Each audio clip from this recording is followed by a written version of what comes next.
more time, wargaming friends, to the Op Center, your source for command-level historical reviews of modern conflicts, taken from a wargaming perspective. The Op Center is part of the Sitrep podcast channel, coming to you on Podbean, YouTube, Twitch, ontabletop.com, and Facebook. If you enjoy this type of content, please consider supporting the Sitrep with a subscription, a like, a follow, or a comment. You can also support us on Patreon for early access to these episodes on our team podcasts, or check out our great merchandise at Zazzle.com. For 3 episodes now, we have been up to our eyebrows in the Falklands War of 1982, where the UK mounted a campaign against Argentinian forces that invaded the islands in April of that year. We've looked at the background and opening moves of that conflict, analyzed aerial tactics and battles of the campaign, and reviewed the naval operations required before a British ground force could be landed to deliver final victory. And there's the key aspect to the Falklands War, and really any war, and certainly today's Op Center episode. Air operations are certainly vital in combat, and incredibly fun in a war game. And the Falklands War saw some of the only sizable contested naval operations in a modern conflict. But now it's time to put boots on the ground, where the decisive outcome of any war, the Falklands definitely included, is ultimately determined. The Argentinians knew a ground war was coming, almost from the moment they'd invaded the Falklands and declared a, quote, victory on April 2nd. For 6 weeks, they'd been watching a British landing force sail towards them. Now, for part of that time, a British task force had been fighting with the Argentinian naval and air forces for control of the airspace over the Falklands. But as the timeline crept into mid-May, the British landing force was drawing near, and the Falklands War was about to get muddy. Brigadier General Mario Menendez was the Argentinian commander on the island. He was a solid, if conventional, officer, and he resolved to make the best stand he could given the resources at hand. While Argentina had some very serious Buzo Tactical Commando units and Marine units in its military, most of these men had been withdrawn from the Falklands after the Argentinian invasion on April 2nd. They'd been replaced with about 14,000 conscripts and recalled reservists. A much larger force numerically, if something of a mixed bag when it comes to troop quality. By the middle of May, air and sea operations around the Falklands was reaching something of an impasse. While the engagements had mostly gone Britain's way, except for the sinking of HMS Sheffield, the results nevertheless hadn't yet been decisive. The British objective here had been to win total air supremacy over the Falklands in order to cover tricky, dangerous, and risky troop landings on a contested coastline. The British wanted to own the sky before they put their vulnerable landing fleet into play. But now the British were out of time. This is the southern hemisphere, folks, where May, June, and July are actually the depth of winter. The weather was closing in fast, and the British fleet was left with a stark choice. Put their troops ashore now, with the Argentinians still putting up a respectable presence in the sky, or go home. Needless to say, they chose the former, although nobody had any illusions of the risks. So let's unroll the general's map here and take a look at the overall British plan. Okay, first up, ignore West Falkland. East Falkland is where the airfields are, as well as Port Stanley, the only sizable town on these islands.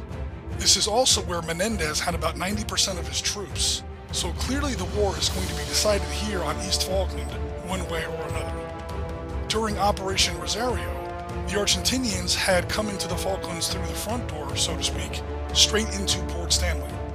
General Menendez was clearly expecting the British to do the same, and had deployed his forces accordingly. But the British would not oblige that preconception, and so had instead decided on an outflanking invasion. Their target would be on the opposite side of East Falkland Island, landing at the San Carlos Channel. Once ashore, British Royal Marine Commandos and Paras would take key points of high ground, this is an area called the Sussex Hills, and set up ground-based air defense SAM sites against expected Argentinian air attacks.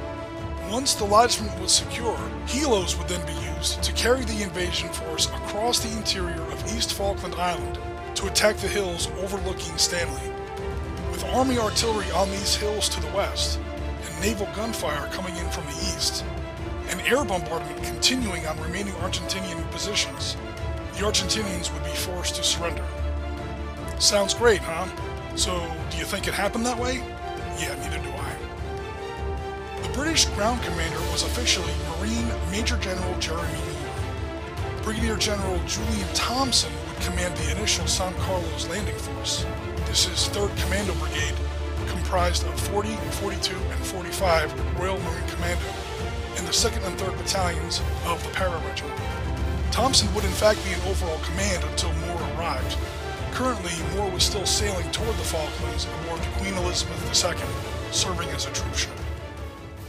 Even before the San Carlos landings, British troops were in action.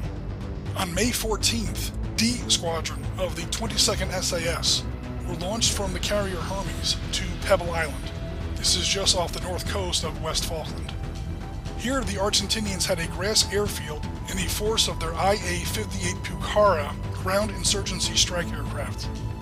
These planes and their pilots had become real good at bombing troops during Argentinia's ongoing civil war, experience that the British did not want to see put against their landing troops. Supported by gunfire from the County-class destroyer HMS Glamorgan, these SAS operators hit the Pebble Island airfield in a nighttime raid, taking a nasty slice out of Argentinian air power. The nature and success of this op echoed all the way back to classic SAS and long-range desert group raids undertaken against Axis desert airfields just before the climactic Battle of El Alamein in 1942. Here, they've done the exact same thing over again, halfway around the world 40 years later. Old tricks are the best tricks, I guess. On May 21st, the San Carlos landings went in, carried aboard the LPD landing ship HMS Fearless and the requisitioned passenger liner SS Canberra. These landings were only lightly opposed on the ground, since again there were very few Argentinian troops in the area. It was a different story in the air though. As we saw last episode, incessant airstrikes started right off the bat, sinking HMS Ardent on the very first day, and HMS Antelope 2 days later. And the Argentinians were just getting started with their air-delivered bad news for the British. Again, as we saw last episode, 2 Exocet anti-ship missiles soon hit and sank the container ship SS Atlantic Conveyor, along with all the helicopters that Moore and Thompson were planning to use to get 3rd Commando Brigade across East Falkland Island. So there goes that plan. Now it was time to do things the old-fashioned way, carrying packs sometimes weighing over 100 pounds, and trust me, I know firsthand what that feels like. The Marines and some of the Paras started an epic 4-day march across the 50-plus miles of East Falkland Island. Making things worse, there were very few roads here or trails across the interior of East Falkland, so this march was over rugged, rocky, and uneven ground. Also, there is no tree or hedge cover at all on the Falkland Islands, meaning that to avoid the worst of Argentinian air attacks, much of this march would have to be done at night. Not all the British units were heading east, however. 2 Para was headed south to take the airfield at Goose Green. Not only would this eliminate another potential base for Argentinian Pucara aircraft, but also sever the thin neck of land connecting the southern Lafonia region of the island, thereby helping to secure 3rd Brigade's right wing as they moved east towards Stanley. The Battle of Goose Green and Darwin Hill is among the most famous land engagements of the Falklands War. Originally envisioned as a quick raid, 2 Paras' push on Goose Green was soon pinned down by some very heavy Argentinian fire from strong positions on the high ground of Darwin Hill. The British approach was initially made at night. Again, there is no cover anywhere on these islands. But as the sun came up, the Paras still hadn't reached their objectives, and their commander, Lieutenant Colonel Jones, was killed trying to rally his men in a flanking charge up the hill. The Battalion XO, Major Keeble, took command, extending this flanking attack while fixing the Argentinians with frontal gunfire in a battalion-sized execution of classic fire and maneuver. 2 Harriers with cluster bombs helped seal the deal, and at last the Argentinian position began to crack. Over the next night, the Argentinians were bluffed into surrendering, and on the second morning, about 400 British Paras were amazed to take over 900 Argentinian prisoners. What can I say? Intelligence had really dropped the ball here on estimating the size of the Argentinian defending force. Goose Green is just one of the battles that we've been recreating for this series, using an expansion of Barry Doyle's great World War II squad-based wargame system, Valor and Victory. Now in these videos, guys, I'm not going to suggest a bunch of game systems to buy or miniatures to paint. This ain't the QVC, and if you're listening to this video, you're already hardcore. You've got your game systems and you know what works for you and your crew. My job is to unpack the history and the background, and to lay out some of the key features that your scenarios should have if you want to do a given conflict some wargaming justice. So for the Falklands, let's take a look at the first issue, let's say terrain. Spoilers, there isn't any. At least no trees, no hedges, no bushes, no shrubs, no undergrowth, nothing taller than wild grass, really.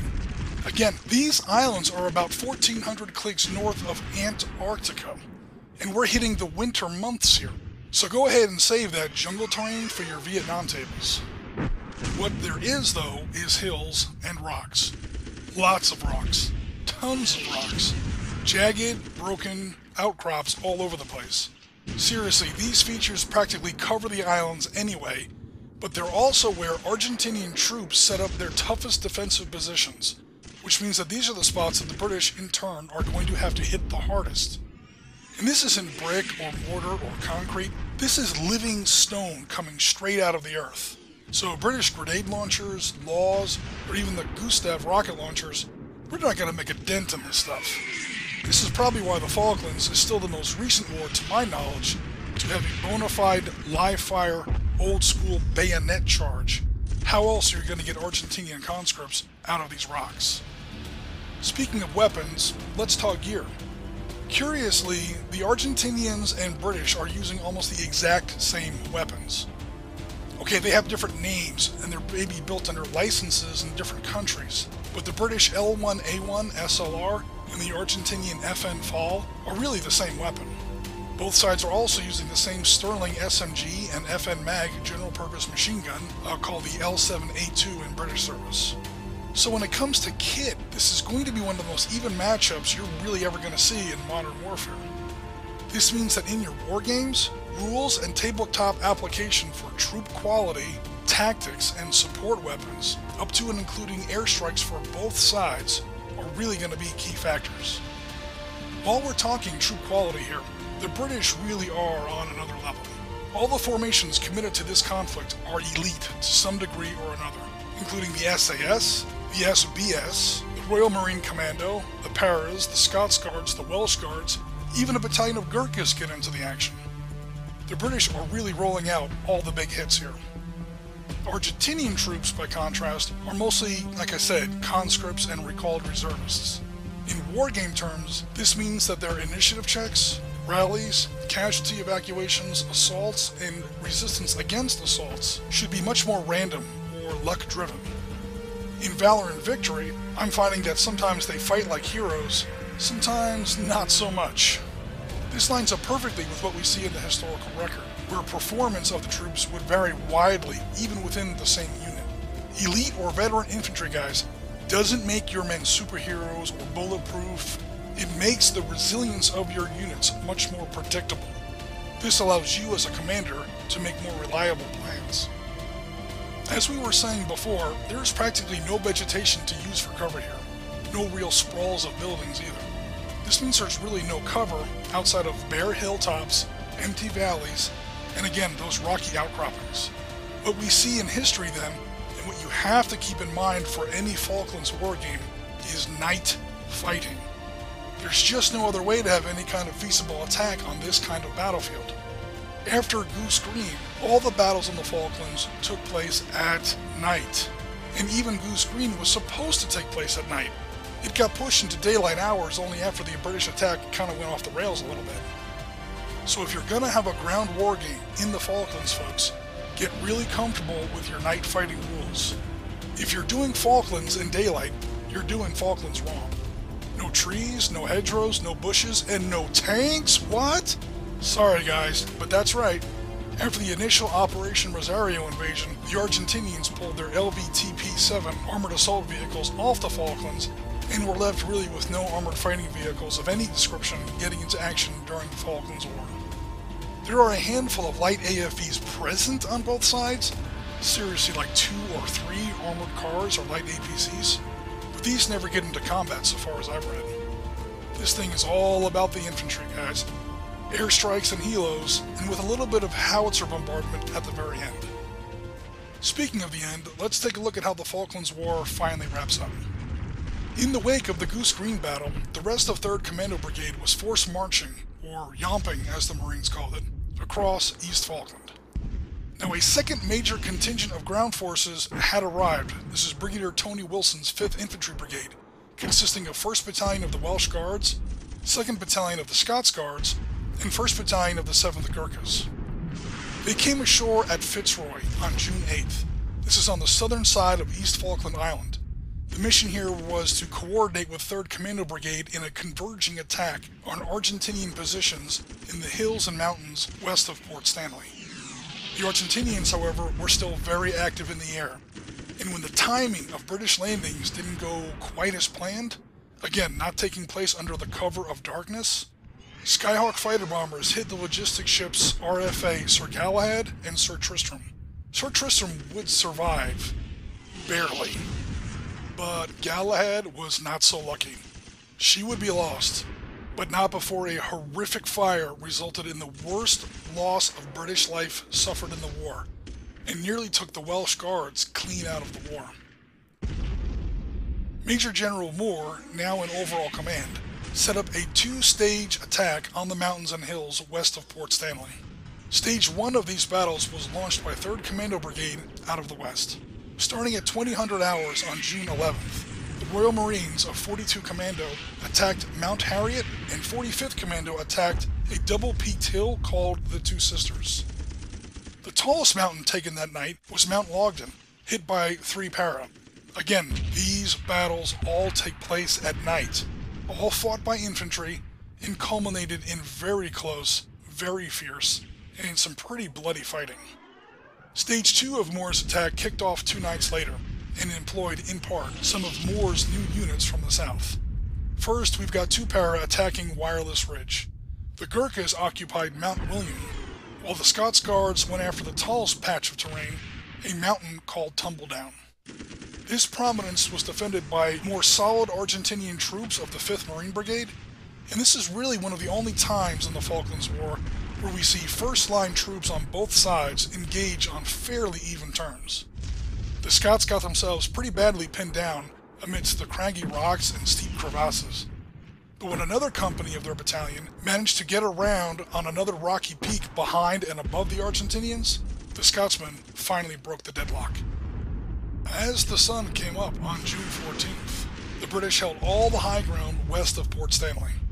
British 105mm light field howitzers were already bombarding Argentinian positions around the town, and General Menendez knew his position was now untenable. He immediately surrendered, sparing who knows how many troops and civilians from the horrors of a house-to-house fight through the streets of Stanley. So that was it. The Falklands War was over. In all, 74 days had passed from the initial Rosario invasion to Menendez's surrender. 232 British had died, along with 3 civilians, and something like 690 Argentinians, although sources vary slightly on this number. British soldiers, sailors, and airmen returned home to a tumultuous and well-deserved welcome. Although significant economic problems remained in the UK, by and large, the nation's faith had been restored in its government and its military. This was a huge and badly needed turnaround after decades of steadily declining empire and an overall reduction in British power on the world stage. For the Argentinians, of course, the story was very different. Leopoldo Galtieri's term in office after the surrender, well, it wasn't great. It lasted just 4 days. Political upheaval would continue in Argentina for a time, but all too soon democracy would be returned to Argentina. A positive change brought about ironically in part by their defeat in Las Islas Malvinas. As for the Falklands themselves, the The residents there would soon be granted full British citizenship. The British would also maintain a much stronger military presence there from here on out. To this day, the residents see themselves as British and maintain their desire to remain so. Argentina, meanwhile, democratic government or not, still bears deep wounds of this war and still vehemently claims Las Islas Malvinas as their own. A poignant example of this came when they politely declined the offer from the British to return Argentinian war dead from the Falklands to Argentina. Now I'm paraphrasing here a little bit, but the gist of their response was, go ahead and bury our men where they fell, right there on the islands. They're already in Argentina. So that's going to wrap us up at last for our coverage on the Falklands War. I hope you enjoyed this content, maybe learned a little, or best of all, if I really did my job right, maybe you got inspired to try a little Falklands-themed wargaming on your own tables. I'd like to thank Sitrep community member Gianna and community members Glades Runner and LSR 2590 for actually taking up that very challenge and leading the way in this regard, playing Falklands games in Air War C-21 and Naval Command, and live on Twitch to boot. Meanwhile, the Ops Center will be taking a little bit of a break. We'll see what happens later on in the summer. But for now, I think we can all agree that we've heard me blather on about this topic for long enough. Now it's time to hear what you've got to say on the topic. Questions, feedback, ideas, criticism, anecdotes, gaming stories. Tell me what's on your mind in the comments below. For now, this is Ariskany, and as always, Tango Mike for listening.